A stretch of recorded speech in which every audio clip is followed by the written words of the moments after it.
अस्सलाम वालेकुम नाज़रीन, आज के इस वीडियो में हम आपको सिलसिला मदारिया के एक ऐसे बुजुर्ग से वाबस्ता और रूबरू करवाएंगे कि जिन पर बादशाही नाज करे, ऐसे वली अल्लाह के जिन पर वलायत फ़ख्र करे, ऐसे इबादत गुजार जिन पर इबादत रश करें, ऐसे करामात वाले जिन पर करामात फ़ख्र करती हुई नजर आए, जिन्हें जिंदा शामदार के जिंदा वली कहा जाता है, जिनका जिस्म मुबारक आपकी वफात के बाद फूलों का ढेर बन गया, जिन्हें दरियाई दूल्हा भी कहा जाता है, जिनके आस्थाने पर आज भी एक करामाती पत्थर के गुस्ल का दूध पीने से बे औलादों को औलाद अता होती है।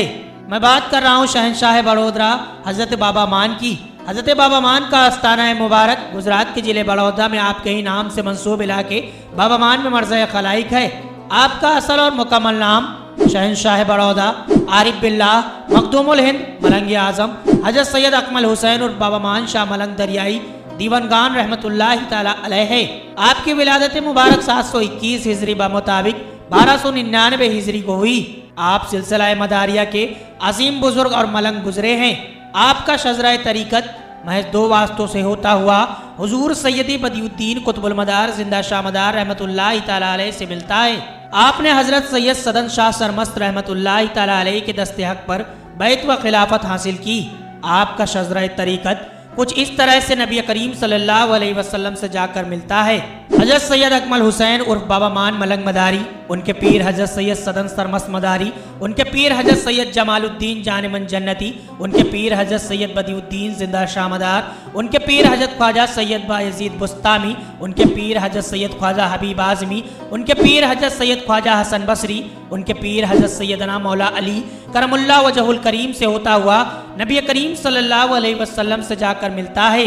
हजरत बाबा मान के आस्थाना मुबारक पर एक करामाती पत्थर मौजूद है जिसकी निस्बत हजरत बाबा मान से है।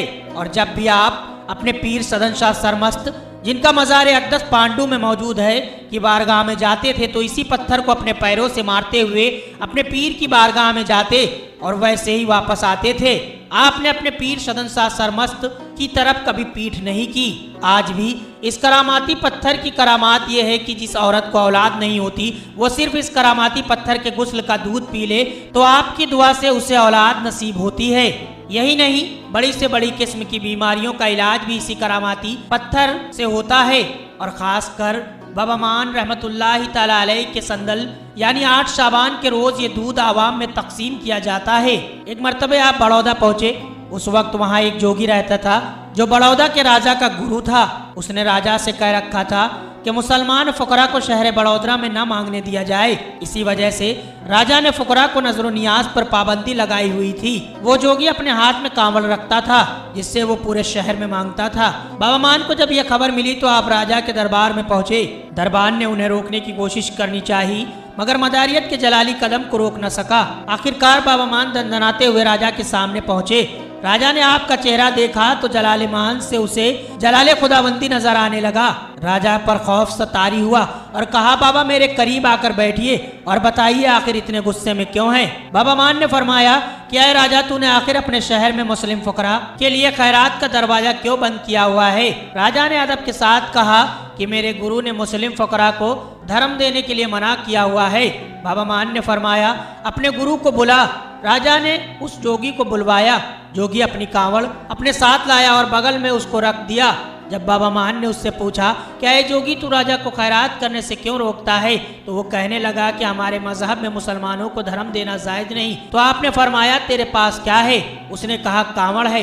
आपने फरमाया कि अगर यह तेरी कांवड़ है तो इससे कहो कि शहर में खैरात मांग कर लाए। तो वो जोगी बोला, क्या कांवड़ खुद कहीं जा सकती है? बाबा मान कहने लगे कि अगर यह तेरी है तो तेरे हुक्म से जाने से क्या इनकार कर देगी?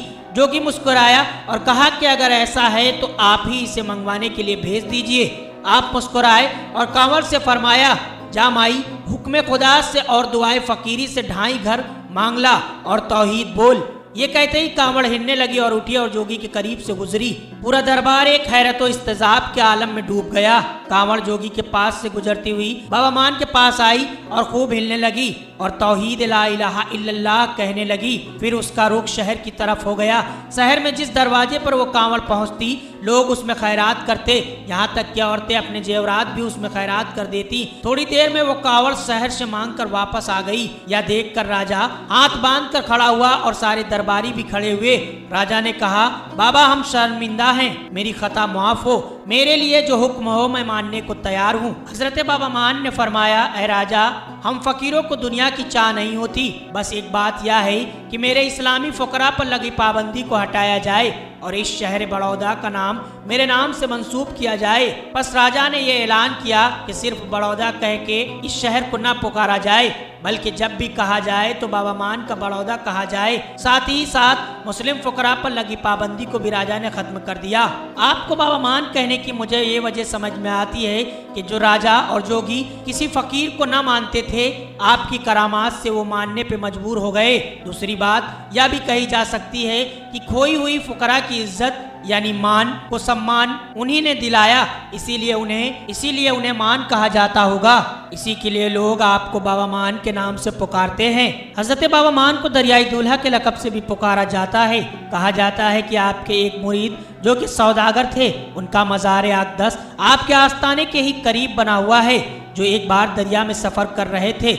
दौरान सफ़र उनकी कश्ती में छेद हो गया, पानी कश्ती में भरने लगा।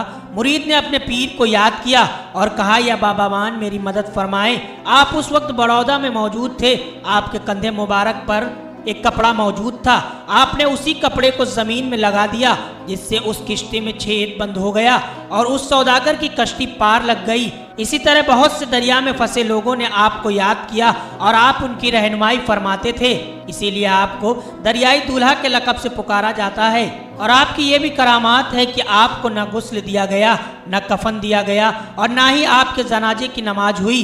आप सीधे उठकर फूलों का ढेर बन गए, इसीलिए आपको लोग जिंदा शाहमदार की जिंदा वली के नाम से भी जानते और पहचानते हैं। हजरत बाबा मान का आस्ताना मुबारक शहर बड़ौदा के बाबा मान इलाके में मौजूद है। आपकी वफात 1012 हिजरी में हुई। आपने तकरीबन 300 साल से ज़्यादा ज़ाहिरी ज़िंदगी इस दुनिया में गुजारी है। आपका उर्स मुबारक 8 शाबान को मनाया जाता है, जिसमें अहले हिंद के तमाम ज़ायरीन आपके उर्स में शिरकत करके फैज़ हासिल करते हैं। दोस्तों, अगर आप मदारियत के चाहने वाले हैं तो हज़रत बाबा मान दरियाई दूल्हा रहमतुल्लाहि तआला अलैह की इस सवाने हयात को और लोगों तक पहुँचाएँ, ताकि और भी लोग बड़ौदा की इस अजीम हस्ती और मदारियत सिलसिले की एक अजीम बुजुर्ग से वाबस्ता और रूबरू हो सकें।